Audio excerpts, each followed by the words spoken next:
തമ്പ്രാനോട് ഇറങ്ങി പോകാൻ ഞാൻ പറഞ്ഞത്. തമ്പ്രാന് വഴങ്ങി തരാത്തതിന്റെ പേര് തമ്പ്രാൻ എനിക്ക് എന്ത് ശിക്ഷ വേണമെങ്കിലും വിധിച്ചോ, അത് ഈ മല്ലി സഹിക്കും. പക്ഷെ ചത്താലും എന്റെ തേവനല്ലാതെ വേറൊരാളും എന്നെ തൊടില്ല. പോവില്ല.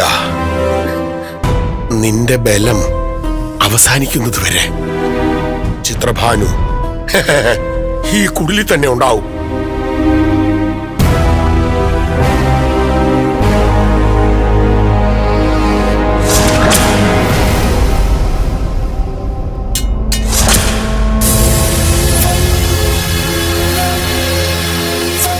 എന്റെ ദേഹത്ത് തൊട്ടാൽ തമ്പ്രാനെ ഞാൻ കൊല്ലും. ദേശമംഗലത്ത് അമ്മയാണ് സത്യം. പുറത്തിറങ്ങ തമ്പുരാനെ, പുറത്തിറങ്ങാൻ. ശരി, നാം പോകുന്നു. നിന്നോട് തോന്നിയ സകല ആഗ്രഹങ്ങളും ഈ പുരയിൽ ഉപേക്ഷിച്ചിട്ട് ചിത്രഭാനു മടങ്ങുന്നു. അതിന്റെ അർത്ഥം എന്താണെന്ന് അറിയോടി നിനക്ക്? നീയും നിന്റെ മകളും എന്നേക്കുമായി അവസാനിക്കുന്നു.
വേദക്കുട്ടി, ഇന്ന് കളിച്ച് ഒരുപാട് സമയം വൈകി.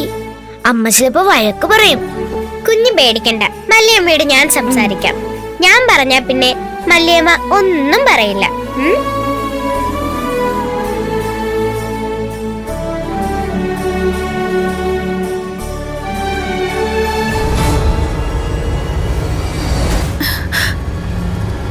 അമ്മേ, എന്തു പറ്റി അമ്മേ? മല്ലിയമ്മ എന്തിനാ കരയുന്നത്?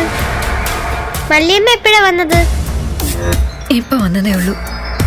ജോലി അന്വേഷിച്ചു പോയിട്ട് കിട്ടിയില്ലേ, അതിനാണോ കരയുന്നത്? അല്ല. പിന്നെ എന്താ അമ്മേ? അതെ, മക്കൾ രണ്ടാളും സൂക്ഷിക്കണം കേട്ടോ. ആ ചിത്രഭാനു തമ്പുരാന്റെ മുന്നിലൊന്നും ചെല്ലാതെ നോക്കണം. ചിത്രഭാനു തമ്പുരാനെ ഓർത്തിട്ടാണോ മല്ലിയമ്മ പേടിച്ചിരിക്കുന്നത്? ചിത്രഭാനു തമ്പുരാൻ ഇപ്പൊ ഏതെങ്കിലും കാട്ടിൽ കിടന്നുറങ്ങുന്നുണ്ടാവും. ഉറങ്ങുന്ന ആളെ പേടിക്കുന്നത് എന്തിനാ, അല്ലേ കുഞ്ഞി? അതെ, ഇനി ചിത്രഭാനു തമ്പുരാൻ ദേശമംഗലത്ത് പോലും വരില്ലെന്നാ തോന്നുന്നത്. വരും മക്കളെ, ആ തമ്പുരാൻ വരും. നമ്മളെയൊക്കെ പേടിപ്പിക്കാൻ വീണ്ടും വരും. അമ്മയ്ക്ക് നല്ല പേടിയുണ്ട്, എന്റെ മക്കൾക്ക് രണ്ടുപേർക്ക് എന്തെങ്കിലും പറ്റിയാലോന്ന്. മല്ലിയമ്മ ഒന്നും മിണ്ടാതിരിക്കുന്നുണ്ടോ? ഇപ്പോ ചിത്രഭാനു തമ്പുരാന് അസുഖമാണ്. അസുഖവും ഉറക്കവും ഒക്കെ മാറി ചിത്രഭാനു തമ്പുരാൻ നമ്മളെ ദ്രോഹിക്കാൻ വരികയാണെങ്കിൽ വന്നോട്ടെ. നമ്മളെ രക്ഷിക്കാൻ ദേശമംഗലത്ത് അമ്മയില്ലേ? ഇവിടെ കുഞ്ഞിപ്പെണ്ണ് പച്ച പൂജിക്കുന്ന മഹാദേവനില്ലേ? പിന്നെ എന്താ? ചില നേരം ചില മനുഷ്യർക്ക് ദൈവങ്ങളെക്കാളും ശക്തി ഉണ്ടാവും. അതുകൊണ്ടാ അവർക്ക് കൊല്ലാനൊക്കെ പറ്റുന്നത്. കുഞ്ഞി, മല്ലിയമ്മ എന്തോ കണ്ട് പേടിച്ചു എന്നാ തോന്നുന്നത്. ഞാൻ അച്ഛനോട് പറഞ്ഞ് ഒരു ചരട് പൂജിച്ച് വാങ്ങിച്ചുകൊണ്ട് വരാം. അത് കയ്യിൽ കെട്ടിയാ മതി. അതൊന്നും വേണ്ട മോളെ. എങ്കിൽ മല്ലിയമ്മ കരച്ചിലൊന്ന് നിർത്ത്.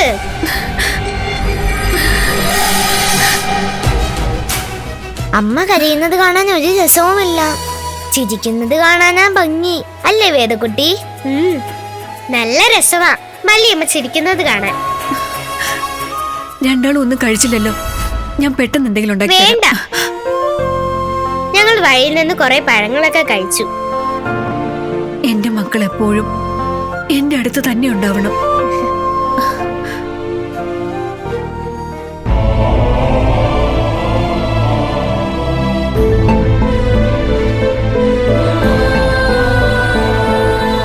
ഗംഗാദത്ത, ഗംഗാദത്ത, എഴുന്നേൽക്കൂ. കുറച്ച് കഞ്ഞി കുടിക്കാം. വേണ്ട. അത് പറ്റില്ല. ക്ഷീണം കൊണ്ട് കിടന്നാലേ ജ്വരം കൂടുകയുള്ളൂ. ആ, അല്പം കുറഞ്ഞിരിക്കുന്നു. ഇനി കഞ്ഞി കുടിക്കാം.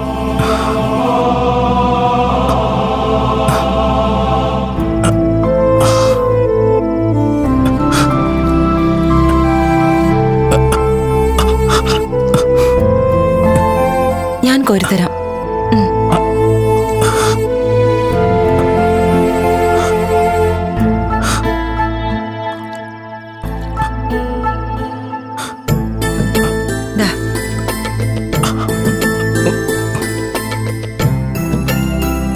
പനി വന്ന് കിടക്കുമ്പോൾ അമ്മ വേറെന്തൊക്കെയാ ചെയ്യാറുള്ളത്? മരുന്ന് തരും, കൂടിയിരിക്കും. പിന്നെ അമ്മ കരയും. ഈ ലോകത്തുള്ള സകല ദൈവങ്ങളെയും വിളിച്ച്. അതൊക്കെ ഞാനും ചെയ്തോളാം. പ്രിയമത് എനിക്ക് വേണ്ടി കരയോ? ഇഷ്ടമുള്ളവർക്ക് വേണ്ടി പ്രാർത്ഥിക്കുകയും കരയും ഒക്കെ ചെയ്യാലോ. കഴിക്കേ.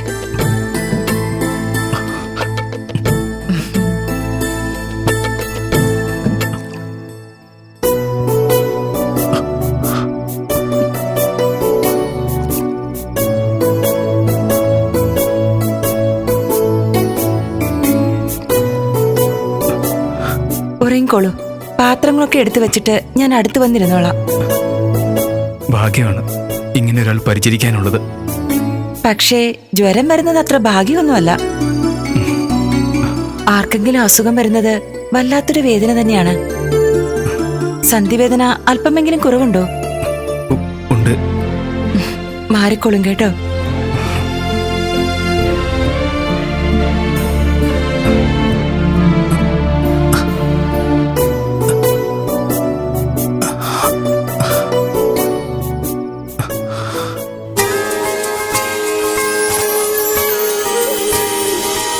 അതെന്താ യോഗിനിയമ്മേ ചിത്രഭാനു തമ്പുരാൻ എല്ലാ സ്ഥലത്തും പോയി കിടന്നുറങ്ങുന്നത്? യോഗിനിയമ്മ കൊടുത്ത ശിക്ഷയാണോ? പറ യോഗിനിയമ്മേ, ഉറക്കമാണോ ചിത്രഭാനു തമ്പുരാന് കൊടുത്ത ശിക്ഷ? ഉറക്കം വലിയൊരു ശിക്ഷയാണ്. മക്കള് കുംഭകർണന്റെ കഥ കേട്ടിട്ടില്ലേ? കുഞ്ഞിയത് കേട്ടിട്ടില്ലേ? അറിയാം. മഹാപരാക്രമിയും ലങ്കാധിപനുമായ രാവണന്റെ അനുജനല്ലേ കുംഭകർണൻ? അതെ. കുംഭകർണന്റെ വേറെ പ്രത്യേകതകൾ എന്തൊക്കെയാണെന്ന് അറിയാമോ? കുംഭകർണൻ ഭീമാകാരമായ ഒരു ശരീരമുള്ള ആളാണ്. അതുപോലെ തന്നെയാണ് കുംഭകർണന്റെ വിശപ്പ്. ശക്തനായിരുന്നു കുംഭകർണൻ. കുംഭകർണന്റെ വലിപ്പവും ആയുധബലവും എത്ര തിന്നാലും ഒടുങ്ങാത്ത വിശപ്പും ദേവകളെ പോലും പേടിപ്പിച്ചു. എന്നിട്ട് ഒരിക്കൽ രാവണനും കുംഭകർണനും ബ്രഹ്മാവിനെ തപസ് ചെയ്തു. തപസ്സിൽ പ്രീതി തോന്നിയ ബ്രഹ്മാവ് അവരുടെ മുന്നിൽ പ്രത്യക്ഷപ്പെട്ടു. കുംഭകർണൻ എന്തു ചോദിക്കാനാണ് ആഗ്രഹിച്ചിരുന്നതെന്ന് അറിയോ? ഇല്ല. കുംഭകർണൻ ആഗ്രഹിച്ചിരുന്നത് ദേവന്മാരെ ഒന്നാകെ ഇല്ലായ്മ ചെയ്യാനാണ്. നിർവേദത്വം എന്നാണ് ചോദിക്കാൻ ഉദ്ദേശിച്ചത്. പക്ഷേ അങ്ങനെ ഒരു വരം ബ്രഹ്മാവ് കൊടുത്തു കഴിഞ്ഞാൽ ദേവലോകം തന്നെ ഒന്നാകെ ഇല്ലാതാകും. പക്ഷേ അതിനൊരു പരിഹാരം കണ്ടത് വാണീദേവിയാണ്. വാണീദേവിയായ സരസ്വതി തന്ത്രപൂർവം കുംഭകർണന്റെ നാവിൽ ഒരു കെട്ട് കെട്ടിക്കൊടുത്തു. നിർവേദത്വം എന്ന് ചോദിക്കാൻ ആഗ്രഹിച്ച കുംഭകർണൻ ബ്രഹ്മാവിനോട് പറഞ്ഞത് നിദ്രാവത്വം എന്നാണ്. നിദ്രാവത്വം എന്ന് പറഞ്ഞാൽ ഒരിക്കലും ഉണരാത്ത ഉറക്കം എന്നാണ്. അത് കേട്ട് ബ്രഹ്മദേവൻ അങ്ങനെയാവട്ടെ എന്ന് കുംഭകർണനെ അനുഗ്രഹിക്കുകയും ചെയ്തു. അങ്ങനെയാണ് കുംഭകർണൻ ഉറങ്ങാൻ തുടങ്ങിയത്. എന്നിട്ട് പിന്നെ കുംഭകർണൻ എഴുന്നേറ്റതേ ഇല്ലേ? കാര്യങ്ങളുടെ അപകടം ബോധ്യമായ രാവണൻ ബ്രഹ്മദേവന്റെ കാല് പിടിച്ച് അപേക്ഷിച്ചു. തന്റെ അനുജന് ശാപം പോലെ കിട്ടിയ വരത്തിൽ നിന്നും മോചിപ്പിക്കണമെന്ന് അപേക്ഷിച്ചു. വരം കൊടുത്തത് പിൻവലിക്കാൻ സാധ്യമല്ല എന്ന് ബ്രഹ്മദേവനും പറഞ്ഞു. പക്ഷേ ഒരിളവ് കൊടുത്തു. അതനുസരിച്ച് 6 മാസം തുടർച്ചയായി കുംഭകർണൻ ഉറങ്ങിക്കൊണ്ടേയിരിക്കും. അടുത്ത 6 മാസം ഉണർന്നിരിക്കും. ആ സമയത്ത് കുംഭകർണന് അതിഭയങ്കരമായ വിശപ്പുമായിരിക്കും. അന്ന് കുംഭകർണന് കിട്ടിയതുപോലെ ഒരു വരമാണ് ചിത്രഭാനു തമ്പുരാനും കിട്ടിയിരിക്കുന്നത്. കുംഭകർണൻ അന്നത് ചോദിച്ചു വാങ്ങിച്ചു.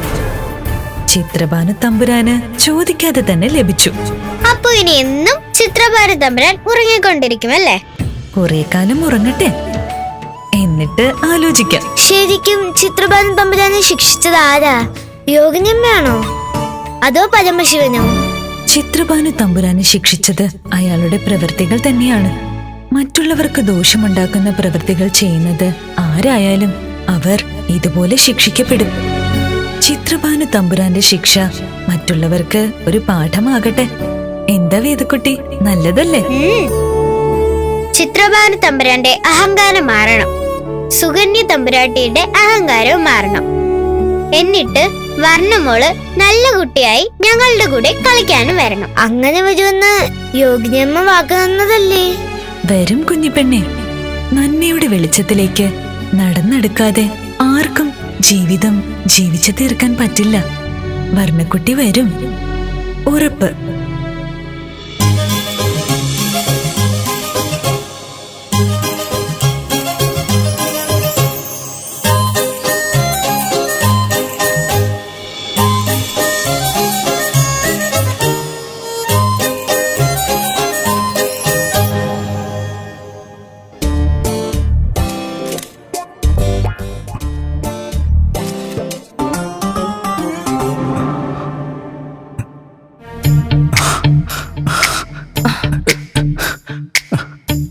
ഞാൻ പ്രിയമതിയുടെ മടിയിലാണ് കിടന്നിരുന്നത്. അതെ, ഉറക്കത്തിനിടയിൽ 1-2 വട്ടം അമ്മയെന്ന് വിളിച്ചു. ഞാൻ അടുത്തു വന്നിരുന്നപ്പോൾ മടിയിലേക്ക് തലവെക്കുകയും ചെയ്തു. പ്രിയമതിക്ക് എഴുന്നേറ്റ് പോകാമായിരുന്നില്ലേ? പനി കുറഞ്ഞല്ലോ, നന്നായി കുറഞ്ഞു.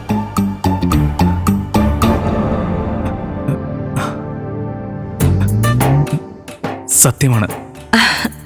പ്രിയമത ക്ഷമിക്കണം കേട്ടോ. എന്തിനാ ക്ഷമ പറയുന്നത്? ഞാൻ ഇത്രയൊക്കെ ബുദ്ധിമുട്ടിച്ചില്ലേ? ഒന്നനങ്ങാൻ പോലും പറ്റാത്ത വിധത്തിൽ ഇവിടെ പിടിച്ചിരുത്തി കളഞ്ഞില്ലേ? അതിനെന്താ, ഞാനും ഒന്ന് മയങ്ങിയല്ലോ. എന്നാലും ഇനി അതിന് സ്വയം ശപിക്കുകയൊന്നും വേണ്ട. എനിക്കൊട്ടും വിഷമം തോന്നുന്നില്ല. ഇനി പ്രിയമത പോയി കിടന്നോളൂ. ശരി, ഇടയ്ക്ക് ഞാൻ വന്ന് നോക്കിക്കോളാം.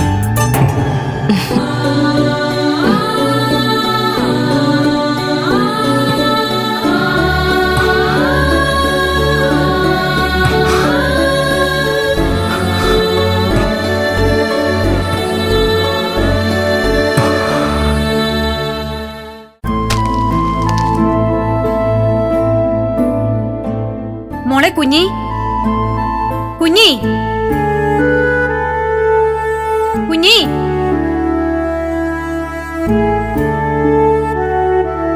ഇരിക്കും മോളെ, കഴിക്ക്. അമ്മ കഴിക്കുന്നില്ലേ? മോള് കഴിച്ചോ? അതെന്താ, കഞ്ഞി തീർന്നോ? ഇല്ല, അകത്തിരിപ്പുണ്ട്. അമ്മയ്ക്ക് കഴിക്കാൻ തോന്നുന്നില്ല. എന്നാ എനിക്കും വേണ്ട. അയ്യോ, അങ്ങനെ പറഞ്ഞാ പറ്റില്ല. മോള് കഴിക്കണം. കഴിച്ചില്ലെങ്കിൽ അമ്മയ്ക്ക് സങ്കടവും. ഇന്നമ്മ ഒരുപാട് സ്ഥലത്ത് പണി അന്വേഷിച്ചു പോയി. ആരും സമ്മതിച്ചില്ല. അതിനെന്താ, വേദക്കുട്ടിയുടെ അച്ഛനോട് പറഞ്ഞിട്ട് ശരിയാക്കാന്ന് പറഞ്ഞതല്ലേ? വേദക്കുട്ടി നമ്മളോടുള്ള സ്നേഹം കൊണ്ട് പറയുകയാ.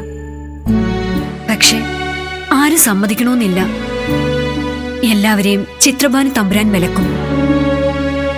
കുഞ്ഞിപ്പെണ്ണെ, നാളെയും കൂടി വേല അന്വേഷിച്ചിട്ട് ഒരിടത്തും കിട്ടിയില്ലെങ്കിൽ പിന്നെ അമ്മയുടെ മുന്നിൽ ഒരു മാർഗേ ഉള്ളൂ. ഇങ്ങോട്ട് വന്നതുപോലെ നമുക്കിവിടം വിട്ട് പോകേണ്ടി വരും. എങ്ങോട്ട്? എങ്ങോട്ടെങ്കിലും. ചിലപ്പോ നമ്മളെ പഴയ കാട്ടിലേക്ക് തന്നെ. അവിടെയാവുമ്പോ നമ്മളെ ആരും കുറച്ചു കാണില്ല, കൂട്ടത്തിൽ ചേർക്കാതിരിക്കുകയില്ല. അതാ മോളെ നല്ലത്. അമ്മ പോയാലും ഞാൻ വരില്ല. ഞാൻ എന്റെ വേദക്കുട്ടിയുടെ അടുത്ത് നിന്ന് ഒരിടത്തും വരില്ല. അങ്ങനെയൊന്നും പറഞ്ഞ് അമ്മയെ വിഷമിപ്പിക്കല്ലേ മോളെ. അമ്മയ്ക്ക് നല്ല സങ്കടം വരും. മോൾക്ക് ഭക്ഷണം വെച്ച് തരാൻ കഴിഞ്ഞില്ലെങ്കിൽ അമ്മ പിന്നെ എന്തിനാ ജീവിച്ചിരിക്കുന്നത്? അമ്മയ്ക്ക് ജോലിയൊന്നും കിട്ടിയില്ലെങ്കിൽ ഞാൻ പട്ടിണി കിടന്നോളാം. എനിക്ക് എന്റെ വേദക്കുട്ടിയെ വിട്ട് പോകാൻ പറ്റില്ല. എനിക്ക് എന്നും എന്റെ യോഗിനിയമ്മയെ കാണണം. എനിക്ക് എന്റെ ദേശമകളിൽ തന്നെ നിന്നാ മതി. വേറെ എവിടേക്കും ഞാൻ വരില്ല. മോളെ, ഭഗവാൻ എല്ലാം നേരെയാക്കും അമ്മേ. നമുക്ക് ഇവിടെ തന്നെ നിന്നാ മതി. എന്റെ പൊന്നമ്മയല്ലേ, സമ്മതിക്ക്. ശരി. മോൾ ഇങ്ങനെയൊക്കെ പറയുമ്പോ അമ്മയ്ക്ക് എങ്ങനെ ഒരു തീരുമാനം എടുക്കാൻ പറ്റുന്നത്? എന്റെ ദൈവമേ, എന്റെ കുഞ്ഞിനെ തോൽപ്പിച്ച് കളയരുത്.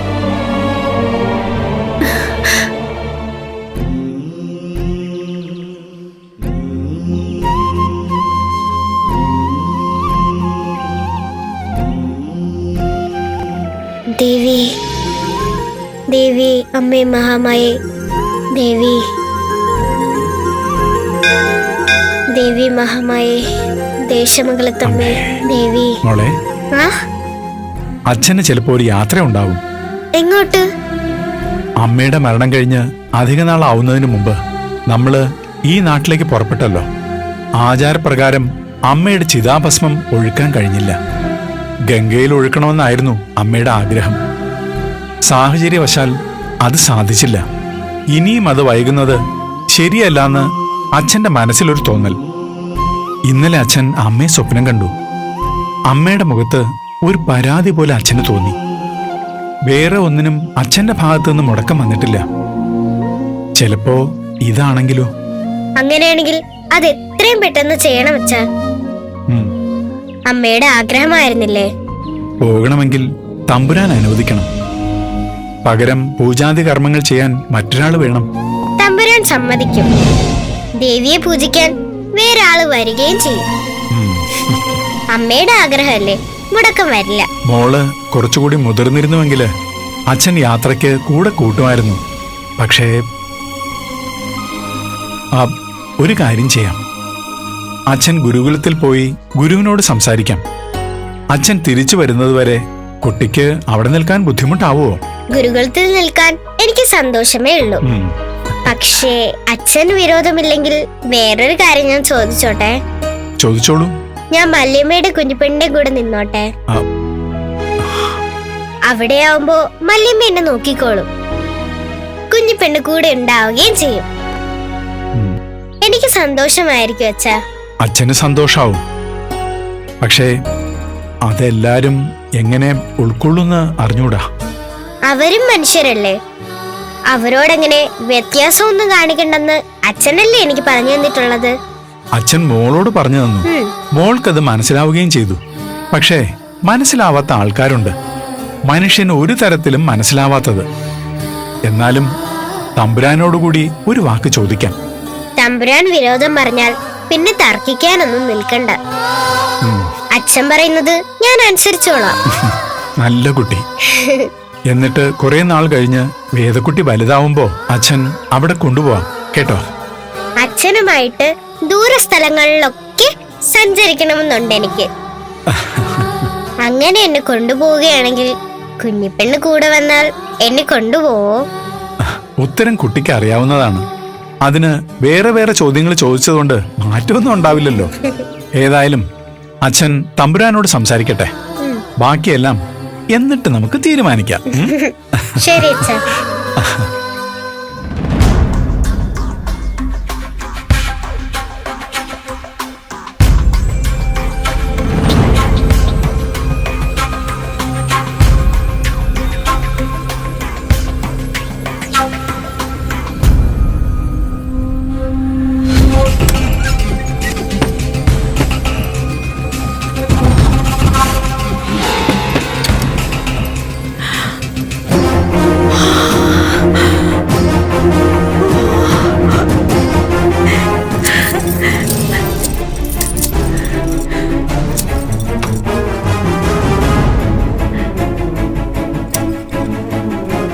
ഇത്രയും ആഭരണങ്ങൾ ഉണ്ടായിട്ട് അതൊന്നും അണിയാതെയാണല്ലോ മീനാക്ഷി നടക്കുന്നത്.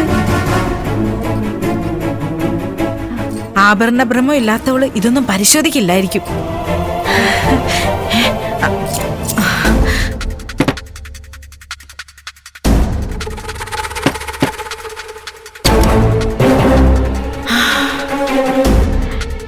തമ്പ്രാട്ടി, എന്താ തമ്പ്രാട്ടി? മീനാക്ഷി തമ്പ്രാട്ടി നീരാട്ടിന് പോയിരിക്ക. അറിയാ. സുകന്യ തമ്പ്രാട്ടി എന്താ ഈ അറപ്പുരയില്? അതെന്തിനാ നീ അറിയുന്നത്? ഈ കൊട്ടാരക്കെട്ടിൽ എവിടെയും പോവാനുള്ള സ്വാതന്ത്ര്യം എനിക്കില്ലേ?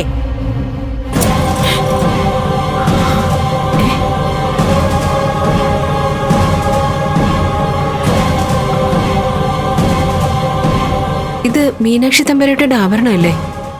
ആര് പറഞ്ഞു? എനിക്ക് കണ്ടാലറിയാം. അവരോട് ചോദിച്ചിട്ടാണോ ഇതൊക്കെ?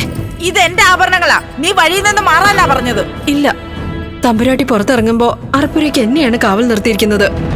തമ്പുരാട്ടി ഇതിങ്ങ് തരൂ. നീ വഴി മാറാൻ. തമ്പുരാട്ടി ഇങ്ങ് തരൂ. മാറി നിൽക്ക്.